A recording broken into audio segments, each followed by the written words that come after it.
वाडा भिवंडी महामार्ग गेल्या कित्येक वर्षांपासून राज्यभरासह अधिवेशनातही गाजला आहे।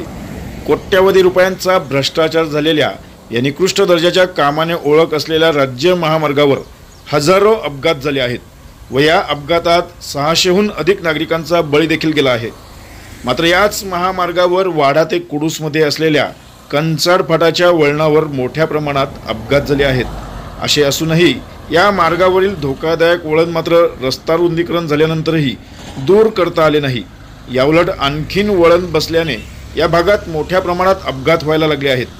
कधी अवजड वाहने बंद पडणे तर कधी अवजड वाहने पलटून अपघात होणे या घटना वारंवार होऊनही प्रशासन मात्र या घटनास्थळाचा गंभीर विचार करताना दिसत नाही।